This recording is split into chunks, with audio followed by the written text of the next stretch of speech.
Hello students, हमने discuss किया था पेडिग्री एनालिसिस। पेडिग्री एनालिसिस में हमने देखा था किस तरह से डिसऑर्डर्स को पता लगाया जाता है, किस तरह ट्रेस की जाती है, फैमिली हिस्ट्री को किस तरह ट्रेस किया जाता है, ये देखने के लिए कि कोई डिसऑर्डर्स ऐसा तो नहीं है जो इनहेरिट हो रहा है। ठीक है, तो वहां हमने बात करी थी। हम कुछ डिसऑर्डर्स डिस्कस करेंगे जिनमें दो तरह के डिसऑर्डर्स हैं। These are of two types. First one is Mendelian disorder. Mendelian disorder कह रहा है कि इनहेरिटेंस जिस तरह से जीन्स का हो रहा था एक जनरेशन से दूसरी जनरेशन में, उसी तरह से डिसऑर्डर्स भी एक जनरेशन से दूसरी जनरेशन में पास होते हैं। ठीक है, फिर हम डिस्कस करेंगे क्रोमोसोमल डिसऑर्डर्स, पर आज हम यहाँ डिस्कस करेंगे ओनली मेंडेलियन डिसऑर्डर्स। आप जब मेंडेलियन डिसऑर्डर्स की बात करते हो तो आप यहाँ कहते हो जो किसी भी सिंगल जीन में अगर ऑल्टरेशन हो गया है, चेंज आ गया है, या किसी तरह का म्यूटेशन अगर हो गया है, क्या हो गया, म्यूटेशन अगर हो गया है, तो क्या होगा, ये नेक्स्ट जनरेशन में ट्रांसमिट हो जाएगा।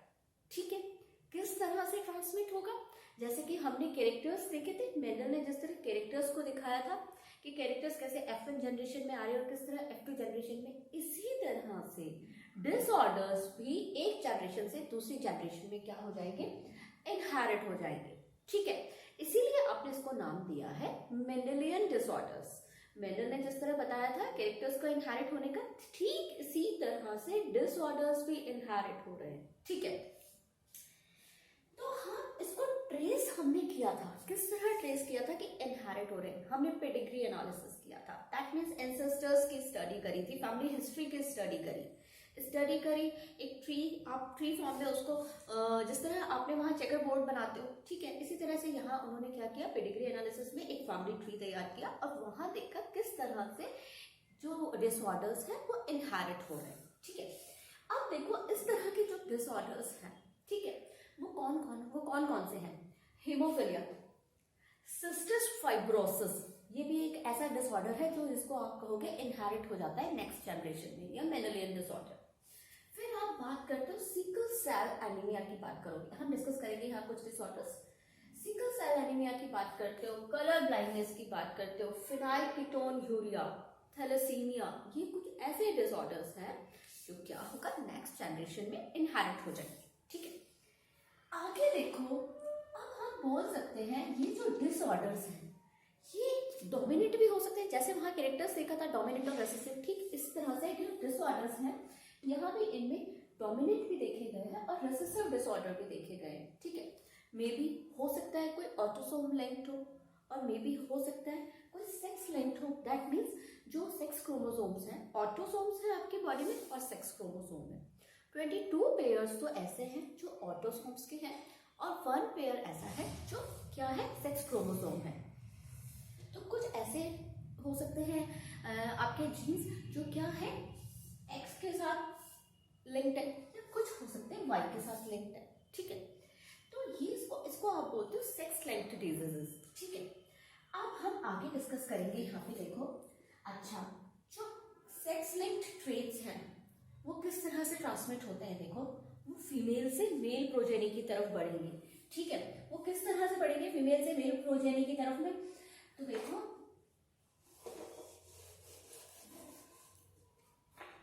फीमेल के पास ये X और X क्रोमोसोम है। जब ये X और ये X क्रोमोसोम अलग होता है, गैमीट फॉर्मेशन, ये गैमीट फॉर्मेशन हो गया है, तो अगर मेल है, सिबलिंग नहीं, अगर प्रोजेनी मेल है तो क्या होगा, एक X तो यहां से आएगा, और क्योंकि मेल के पास होता है एक X और एक Y, तो फीमेल मेल से क्या आया, यहाँ Y आया। ठीक है, तो क्या हो रहा है, पीसेस इस पे थी, तो यहां से क्या होगा, ये आ गया मेल चाइल्ड पर, क्योंकि उसका क्रोमोसोम का क्या है, सेट क्या है, XY है सेक्स क्रोमोसोम। तो अगर ये X लिंक्ड डिजीज थी तो ये फीमेल से कहाँ आ गई है, मेल में आ गई है। ठीक है, क्योंकि मेल में दूसरा एक और X क्रोमोसोम नहीं है, इसीलिए आप इसे कहोगे डिजीज्ड। ठीक है, हम आगे डिस्कस करेंगे, फिर ये उसको और देखेंगे। अब बात आती है, ये तो आपने देखा फीमेल से मेल में कैसे गई, जो सेक्स लिंक्ड डिजीजेस है। अब देखेंगे, बात करेंगे हम हीमोफीलिया की। ये जो हीमोफिलिया है, ये अब ये बात याद रखना, ये क्वेश्चन यहाँ से पुट हो सकता है, ऑटोसोम लिंक्ड है कि सेक्स लिंक्ड है, रिसेसिव है कि डोमिनेंट है, ठीक है। तो याद रखना जो हीमोफिलिया है सेक्स लिंक्ड रिसेसिव डिजीज है, ठीक है, रिसेसिव ट्रेट डिजीज है। यहाँ क्या होता है इसमें हीमोफिलिया में, यहाँ प्रोटीन, जैसे एक प्रोटीन है सेकेंड प्रोटीन है, तो ये क्या करता है, एक प्रोटीन दूसरे प्रोटीन को ट्रिगर करता है, ठीक है। दैट मीन्स यहाँ कई प्रोटीन्स की रिएक्शन काम कर रही है, एक दूसरे को ट्रिगर कर रहा है, जो सेकंड है फिर वो थर्ड को ट्रिगर कर रहा है। तो यहाँ क्या होता है, उस प्रोटीन ही अफेक्ट हो जाता है, ठीक से वो प्रोटीन नहीं बन पाया है, उससे क्या होता है, पर्सन को नॉन स्टॉप ब्लीडिंग होती है, ठीक है। अगर कहीं पे कट लग गया है तो जो आपका क्लॉटिंग टाइम है वो क्लॉटिंग टाइम क्रॉस हो जाता है और उस पर्सन को या इन्फेक्टेड पर्सन को ब्लीडिंग रुक नहीं पाती है। ये डिजीज है आपकी हीमोफिलिया कि क्लॉटिंग रुक नहीं पाएगी। अब देखो इसलिए इनहेरिट किस तरह से होती है, हम सेम बात करते हैं यहाँ पे, क्योंकि ये सेक्स लिंक्ड डिजीज है आपने कहा। तो सपोज करो एक्स क्रोमोसोम अभी यहाँ पे जो फीमेल के पास है, ये क्या है, एक एक्स क्रोमोसोम पे है, ठीक है। तो इसको आप क्या कहोगे, फीमेल को, इस फीमेल को आप कहते हो वेक्टर, ठीक है। ये फीमेल क्या है, वेक्टर है। जो मेल है वो हेल्दी है। अब गैमीट फॉर्मेशन हुआ और यहाँ हमें जो प्रोजेनी मिली वो क्या मिली, ये जो आपको मेल दिखाई दे रहा है, तो यहाँ ये डिजीज्ड है क्योंकि इसके पास एक ही एक्स क्रोमोसोम है और इस एक एक्स क्रोमोसोम पर भी किसका जीन प्रेजेंट है, हीमोफिलिया से रेलेवेंट जीन प्रेजेंट है। तो ये पर्सन क्या हो गया, ये हो गया डिजीज्ड, ठीक है, ये डिजीज्ड हो गया। अब अगर बात करते हैं हम, इसका क्रॉस हुआ यहाँ से, तो एक क्रोमोसोम आया यहाँ से और दूसरा आया यहाँ से। अब इसके पास भी क्या है, डिजीज्ड जीन प्रेजेंट है, इस एक पर प्रेजेंट है लेकिन एक पे प्रेजेंट नहीं है। तो क्या होगा, ये इसके एक्सप्रेशन को सप्रेस कर देगा, इसको हीमोफिलिया नहीं होने देगा, ठीक है, क्योंकि इसके पास दूसरा एक हेल्दी क्रोमोसोम प्रेजेंट है। ओके, तो ये क्या होगी, ये ओनली कैरियर होगी, ठीक है, जिसे मैंने कहा ऊपर वेक्टर, ये क्या होगी, ओनली कैरियर होगी इस जीन के लिए कि इसको अब ये नेक्स्ट जनरेशन में ट्रांसमिट करेगी, जैसे इसने यहाँ ट्रांसमिट किया, ठीक है। अब सपोज करो यहाँ पे ये क्या है, ये तो वेक्टर है, कैरियर है, लेकिन मेल भी क्या है, हीमोफिलिया है, मेल को भी हीमोफिलिया है, क्योंकि मैं अगेन अपनी बात रिपीट करती हूँ, एक क्रोमोसोम है और उस पर भी हीमोफिलिया का जीन प्रेजेंट है, दैट मींस वो डिजीज है। अब ये हो गया ये डिजीज, ये लो, ठीक है, एक एक्स क्रोमोसोम यहाँ से आया, एक यहाँ से आया और यहाँ से आके क्या हुआ, इसको भी क्या कर दिया इसने, एक और एक्स क्रोमोसोम को भी उसने हीमोफिलिया दे दिया, ठीक है। अब ये डिजीज्ड है, ठीक है, अब इसको क्या है, ये अनहेल्दी है, इसे हीमोफिलिया डिजीज है। समझ में आया, क्योंकि दोनों ही एक्स क्रोमोसोम पे हीमोफिलिया से रेलेवेंट जीन प्रेजेंट है। तो ये बात आपकी खत्म होती है, कैसे ट्रांसमिट होता है। तो आपने देखा कैसे फीमेल से मेल में गया और किस तरह मेल से फीमेल में आ गया जीन, ठीक है। तो ये जो डिजीज है ये सेक्स लिंक्ड डिजीज है, कौन सी, हीमोफिलिया। नेक्स्ट हम बात करते हैं इसकी सिकल सेल एनीमिया की। देखो एक बात याद रखना, इसका एक बहुत अच्छा एग्जांपल है, जो क्वीन विक्टोरिया है इसके जो डिसेंडेंट्स है उनमें देखा गया है ये हीमोफिलिया के लिए रेलेवेंट जीन, या हम ये कह सकते हैं कि उनके जो डिसेंडेंट्स हैं उनको हीमोफिलिया डिजीज है बिकॉज ऑफ क्वीन विक्टोरिया, ठीक है। आप देखो sickle cell anaemia, sickle cell anaemia जो है ये याद रखना ऑटोसोम, ये ऑटोसोम लिंक्ड है, ये सेक्स लिंक्ड थी, ये ऑटोसोम लिंक्ड डिजीज है, ठीक है। जैसे यहाँ हमने देखा उसी तरह से यहाँ 50% चांस होते हैं कि प्रोजेनी को हेमोफिलिया हो, क्योंकि सिकल सेल एनीमिया हो। पहले हम सिकल सेल एनीमिया देखते हैं। सिकल सेल एनीमिया क्या है, जैसे कि आपको नाम इंडिकेट कर रहा है, सिकल सेल जो आरबीसी का शेप है वो बाइकॉन्केव होता है, ठीक है। लेकिन अगर आरबीसी आरबीसी का शेप बाइकॉन्केव ना होके और उसका शेप अगर चेंज हो जाता है, वो हो जाता है सिकल के लाइक, तो आपने उसे नाम दिया डिजीज को सिकल सेल एनीमिया।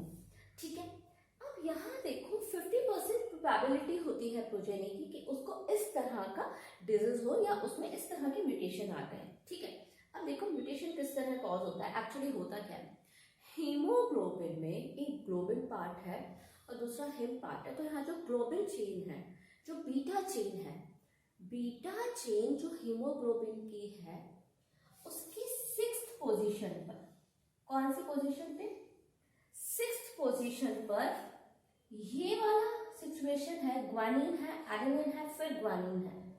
तो होना चाहिए था ग्वानिन के साथ में साइटोसिन, एडेनिन के साथ में आपका थाइमिन आया और फिर ग्वानिन के साथ में क्या आया, साइटोसिन आया। ये तो डीएनए ने चेंज किया।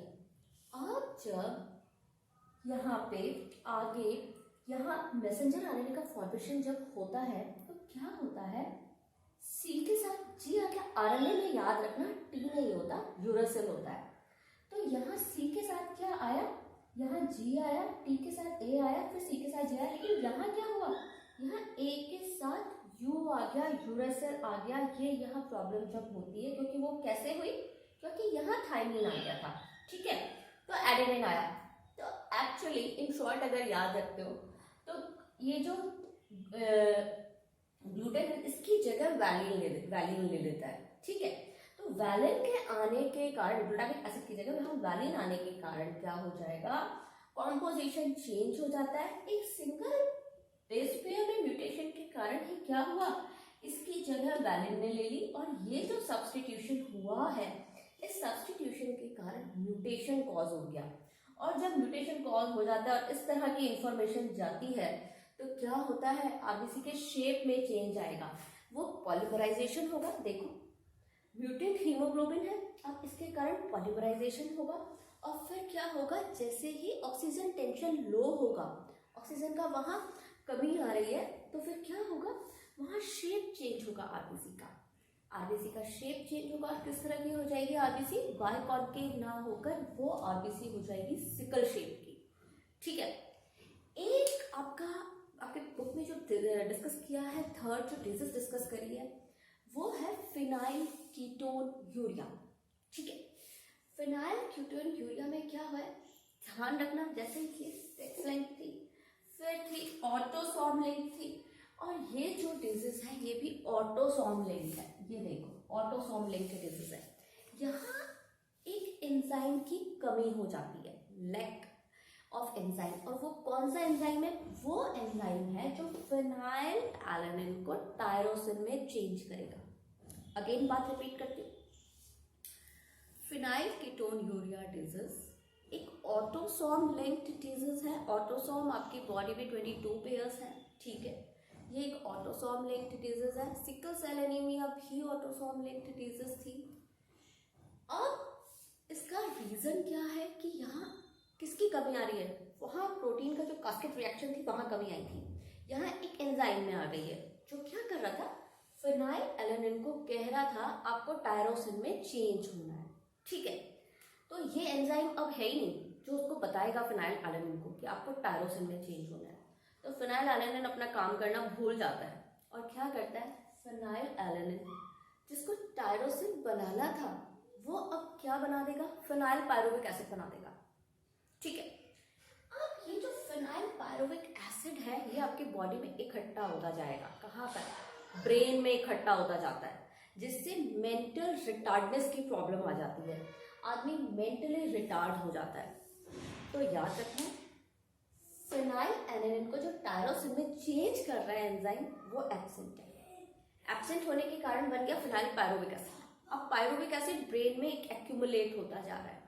जब ब्रेन में इस तरह का एक्यूमुलेशन होता है तो क्या होता है, मेंटल रिटार्डनेस आ जाती है, आदमी मेंटली डिस्टर्ब हो जाता है। ठीक है, अच्छा अब ये जो फिनाइल पायरुविक एसिड है ये भी ज़्यादा एब्जॉर्ब नहीं कर पाती है इसको। ठीक है, इसलिए यूरिन की थ्रू भी बहुत कम एक्सक्रीट आउट हो पाता है।